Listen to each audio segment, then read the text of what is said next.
IPL star player చిక్కుల్లో పడ్డాడు. IPL governing council రూపొందించిన నిబంధనలకు విరుద్ధంగా వ్యవహరించాడు.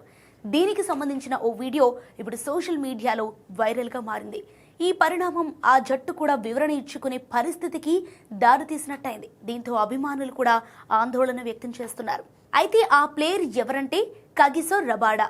తాను బస చేసిన స్టార్ హోటల్లో రబాడా సిగరెట్ తాగాడు. ఇది హోటల్లో అమర్చిన సీసీటీవీ కెమెరాల్లో రికార్డ్ అయింది. ఈ క్లిప్ ఆన్లైన్లో విస్తృత చర్చకు దారితీసింది. ఈ ఫుటేజీలో రబాడా స్పష్టంగా కనిపించాడు. గుజరాత్ టైటాన్స్ ఫ్రాంచైజీకి సంబంధించిన మరికొందరు కూడా ఈ క్లిప్లో ఉన్నారు. అయితే వారెవరనేది స్పష్టం కావట్లేదు.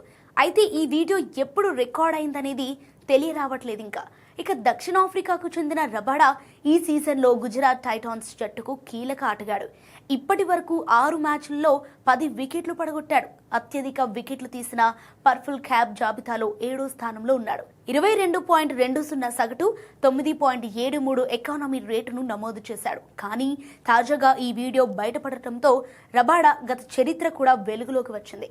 గత ఐపీఎల్ సీజన్ టైంలో south African institute of drug free sports విధించిన నెల రోజుల నిషేధానికి గురయ్యాడు. ఐపీఎల్ టోర్నమెంట్ మధ్యలో నిషేధానికి గురయ్యాడు. ఆ తర్వాత మళ్లీ గుజరాత్ టైటాన్స్ జట్టులోకి తిరిగి వచ్చాడు. అప్పుడు డోపింగ్ నేర వివరాలు బయటపెట్టకపోవడంతో పలు ఊహాగానాలు కూడా తావిచ్చింది. ఇక ప్రస్తుతం 3 విజయాలతో ఐపీఎల్ పాయింట్ల పట్టికలో గుజరాత్ టైటాన్స్ 6వ స్థానంలో కొనసాగుతోంది. ప్లే ఆఫ్ కోసం పోరాడుతోంది. ఈ నెల 24న చిన్నస్వామి స్టేడియంలో రాయల్ ఛాలెంజర్స్ బెంగళూరుతో తలపడాల్సింది ఈ జట్టు.